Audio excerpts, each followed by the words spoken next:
Greetings, everyone, and welcome back to Quest for Lubok. I am the creator of Quest for Lubok. Thank you for joining me here today. And today I want to discuss a few things about the game. I am actually really excited about it. Now, the whole element of the game is for fun. It's to explore, it's to go out and relax, to go out and, just explore at your own leisure. That's the whole point of Quest for Lubok. I've already made it to the 500 room mark. I'm expanding many areas. I think it's actually going to be a lot of fun. The characters, I've added more characters to it. I will be releasing the update on GitHub here in a little bit. Maybe tomorrow I'll do it. Maybe today. I don't know. But I just, working on it yesterday because it was such an amazing experience to just be able to relax from work because I had yesterday off, so that was good. And I spent time with the kids and I did some cleaning. I did some yard work, played with the kids, had some fun.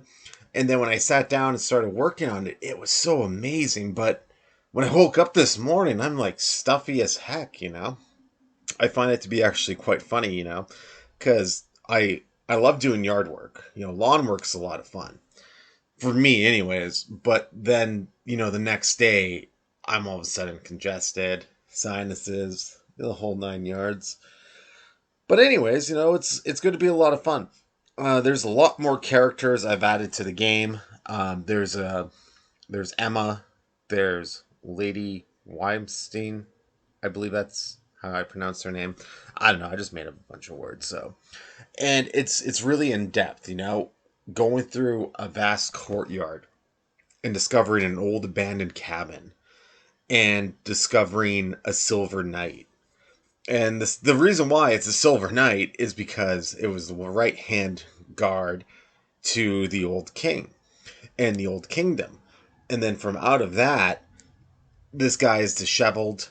His armor is rusted. He's standing there waiting to fight the beast in the sky, which is a dragon. So, yes, there is a dragon in there. And I'm expanding the temple, which, if you haven't seen the last update, go check it out. You'll actually really like it. It's actually pretty good. And if you haven't checked it out yet, go to GitHub and type in Quest for Lubok. It'll be in the description link below. And you'll be able to actually just be able to read through everything, all the source code, be able to do all that. And if you want to play it, you can actually download a version of Qbasic.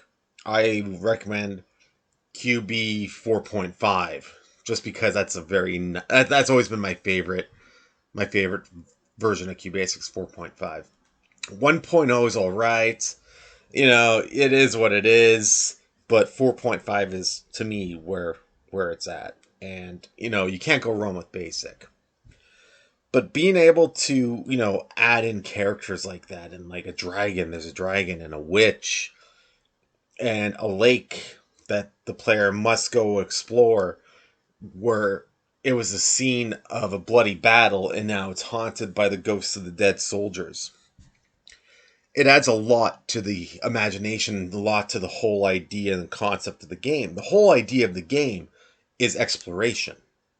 It's a fantasy-driven exploration game set in whatever period of time you're in. The whole idea is that you're a man or a woman, depending on whoever you are.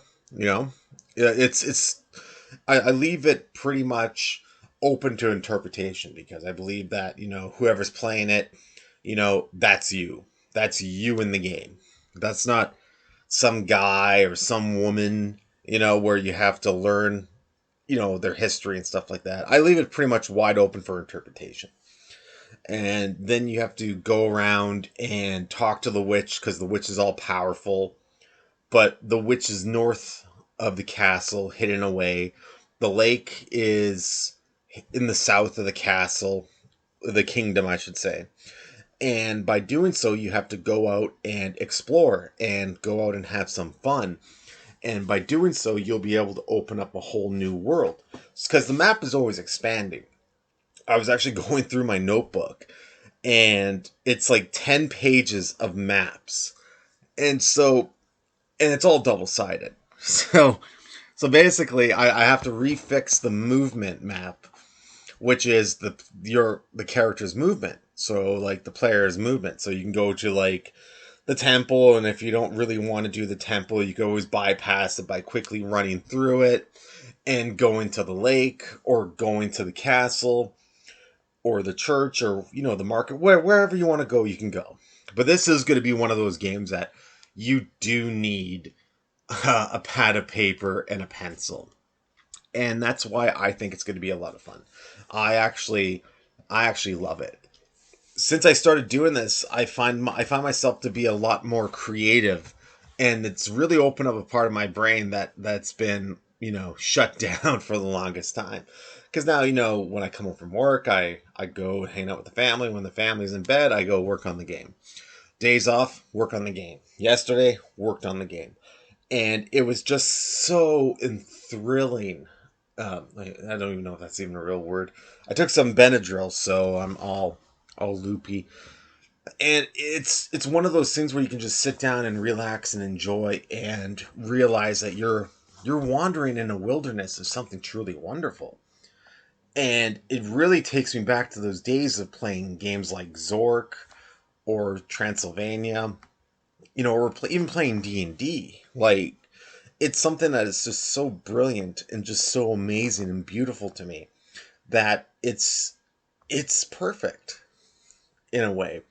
Like being able to wander around into somebody's home and talk to a crazy odd fellow who tells you not to go up to the mountain. Oh, by the way, there's a mountain in this game too, but it is far out there. So being able to travel through there, you're going to have to go through a great forest. And you'll notice that from the initial release, it's basically just saying that you're a person who is an explorer who stumbles across this place, and it's frozen like from another time. And then you go about this whole area, this whole vast sea of culture and heritage and people's backstories. And then you soon realize that no, this isn't just an abandoned castle out in the middle of nowhere. No, this is this is more than that. It's like you stepped back into another dimension, another world, and you're seeing all this for the very first time. Everybody else is used to it. People are used to seeing Prince Lubok going about and sending his minions out and killing people. They're used to that. They don't care anymore. They're just so desensitized to it. Which, if you think about it, you'd be desensitized to it too. If you look at the Middle Ages and people dying in the streets or, defecating in the streets and people being robbed and, getting stabbed left, right, and center and the whole presence of war, you'd be used to it too. You'd be like, oh, look, Jeffro's over there and he's dying in the streets from eating tainted rye flour, from like loaves of bread. Oh well, it sucks, but Jeffro, his time has come. Yeah, like I always imagine them being extremely desensitized, especially during a setting of like the Great Plague, where it's like nothing but mounds of bodies. People are trapped in their homes, and they look out the window, and it's like, oh yeah, the mound of bodies is still there. You know, they haven't come pick them up yet. And then you go about your business like, whatever. It's another day. It's another, it's just another wonderful day in the neighborhood. And to me, honestly, like that's what it's all about. It's, you go to a war-torn country and they've had a civil war for 20 years. You go there for the first time, you're freaking out. But, you got the kids that are there 24/7. They just go about their business and play games in the streets while everyone's dying around them. Or the shopkeep that sweeps up outside after his whole neighborhood's been bombed to the ground. It's it's that whole mentality of, yeah, okay, it does suck, but we have to go on about our lives and try to etch out a living for ourselves.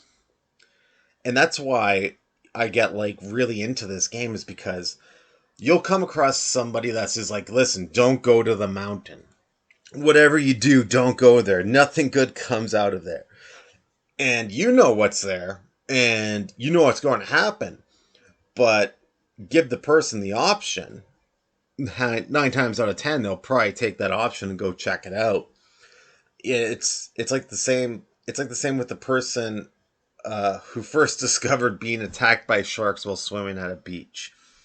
You know, oh yeah, the water's really nice, and Joe Bob over there got attacked by a great white shark in Eden. That hasn't happened in 100 years, but it happened yesterday. But I got another 100 years to go, so I'm gonna go hop in that water, and then find out that you got attacked by a bull shark, and so it's like, oh okay, you know, it was another shark. There are other sharks out there, and that's why you get with like a lot of this stuff in this game, and it's like an ever evolving story, and it's all for fun, and it's an amazing experience. Yesterday I was finishing off the NPCs of the new area. I was finishing up uh, the room descriptions because now I've reached 509, I believe. And now I'm doing objects that you can interact with, and then the items that you can pick up, and that whole section's done. And I'm just like, holy crud on a stick. Like, I've made it so far into this, where a lot of people that I do speak with on Reddit and on Twitter and stuff. If you haven't followed me on Twitter yet, you should. It's at Gore Remington, which may or may not be my real name. Uh, but you go there and you'll see just me talking to people and whatnot about retro games, and just the amount of patience these people have in playing retro games. Retro text adventures. Like I'm playing one called The Phantom's Revenge by Temple Software on Archive, archive.org, which is an amazing site. If you love text adventure games, if you love those old school MS DOS or Apple II games, or whatever, go check it out. You can't go wrong with it. It's a lot of fun. It's a lot of peace and relaxation. You can sit down with the whole family and play some of these games. They're amazing. And so that's the whole gist of it, is that it is basically going from point A to point B to point C at your own leisure. And to me, that's always fun. That's always the best. It's always something that I love to do. I love to see, and I just love to be a part of it, because you know what? This is just for fun. And making these videos is a lot of fun for me. And I am going to be making a ton more videos too. Like once a week, I was thinking, you know what? I can do maybe 2, maybe 3 a week. Being able to update everybody.